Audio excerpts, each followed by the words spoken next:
गौतम बुद्ध की आज की प्रेरणादायक कहानी के माध्यम से आप जानेंगे कि भगवान बुद्ध के अनुसार कौन धनवान और कौन गरीब व्यक्ति होता है। साथ ही आप यह भी समझ जाएंगे कि गौतम बुद्ध हर व्यक्ति को अमीर क्यों कहते थे। गौतम बुद्ध की कहानी आपको बहुत प्रभावित करेगी और बुद्ध की इस प्रेरणादायक कहानी से मिली सीख आपके बहुत काम आएगी।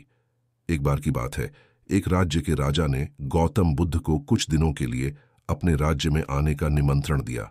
बुद्ध ने उस राजा का निमंत्रण स्वीकार कर लिया और अपने कुछ शिष्यों के साथ उस राज्य में चले गए। राजा ने बुद्ध से मुलाकात की और उनसे कुछ दिन वहां रहकर अपने राज्य के लोगों की समस्याओं का समाधान करने और उन्हें धार्मिक मार्ग पर चलने की शिक्षा देने का अनुरोध किया। गौतम बुद्ध ने राजा की बात मान ली और उस राज्य में 3 दिनों के लिए एक धार्मिक परिषद आयोजित करने का निर्णय लिया। गौतम बुद्ध के आगमन की खबर पूरे राज्य में फैल गई और धार्मिक सभा के पहले ही दिन बहुत से लोग आए।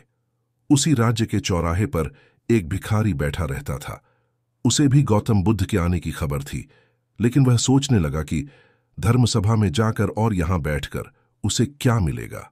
जैसे जैसे लोग आएंगे वे मुझे भिक्षा में कुछ न कुछ अवश्य देंगे।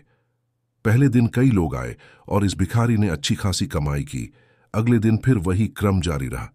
भिखारी ने भीख मांगने के साथ साथ यह भी देखा कि धार्मिक सभा में जाते समय लोग उदास और दुखी हो रहे थे और उन्होंने उसे कुछ दिया भी नहीं। जब वह बुद्ध से मिलकर वापस आते थे तो बहुत खुश दिखते थे और खुशी खुशी भिक्षा भी देते थे। यही सोचते सोचते दूसरा दिन भी बीत गया। तीसरे दिन जब बहुत कम लोग आए तो भिखारी परेशान हो गया। उसने कमाई नहीं की। उसने सोचा कि बुद्ध तो सबकी समस्याओं का समाधान दे रहे हैं, तो क्यों ना मैं भी उनके पास जाऊं और अपनी गरीबी दूर करने का उपाय पूछूं। ऐसा सोचकर वह भी धर्मसभा में गया, लेकिन वहां लंबी कतार थी। बड़ी मुश्किल से उनकी बारी आई। बुद्ध के पास पहुंचकर उसने प्रणाम किया और कहा, प्रभु, इस गांव में सभी लोग सुखी हैं और सभी लोग धनवान तथा सुख सुविधा से संपन्न हैं, फिर मैं गरीब क्यों हूं? तुम गरीब हो क्योंकि तुम हमेशा दूसरों से मांगते रहते हो, लेकिन कभी किसी को कुछ नहीं देते हो। भगवान बुद्ध ने उस भिखारी को देखा। आपको लगता है कि लोग तुम्हें भीख में बहुत सारा धन देंगे, लेकिन आप किसी को बदले में कुछ भी नहीं देना चाहेंगे। यह सुनकर भिखारी बड़े आश्चर्य से बोला, हे प्रभु, क्या मैं लोगों को कुछ दूंगा? मैं भीख मांगकर ही गुजारा करता हूं। मेरे पास देने को आखिर है क्या? बुद्ध कुछ देर के लिए चुप हो गए और कुछ देर रुककर बोले, तुम बहुत मूर्ख हो। भगवान ने तुम्हें और हम सभी को किसी को देने या दूसरों के साथ बांटने के लिए बहुत कुछ दिया है। आपको एक मुस्कान दी है जिसे आप दूसरों के साथ साझा कर सकते हैं और उन्हें आशा और उम्मीद दे सकते हैं। तुम्हें आवाज दी गई है जिससे तुम मीठे बोल बोलकर लोगों की प्रशंसा कर सकते हो। तुम्हें 2 हाथ दिए गए हैं जिससे तुम दूसरों की मदद कर सकते हो। तुम्हें एक स्वस्थ शरीर दिया है जिससे तुम भीख मांगने के बजाय कड़ी मेहनत कर सकते हो।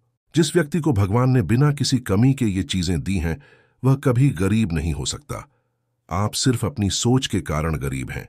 जैसे ही आप इस सोच से बाहर निकलेंगे, आप खुद को दूसरों की तरह अमीर समझने लगेंगे और आपकी जिंदगी भी बेहतर हो जाएगी। दूसरों की खुशी देखकर अपनी तुलना दूसरों से न करें। भगवान ने सभी को अमीर बनाया है, बस जरूरत है तो अपनी सोच सुधारने की। भगवान बुद्ध की बातें सुनकर मनुष्य को अपने जीवन का मूल्य समझ में आया और वह उनके द्वारा दी गई शिक्षाओं के अनुसार अपना जीवन जीने लगा।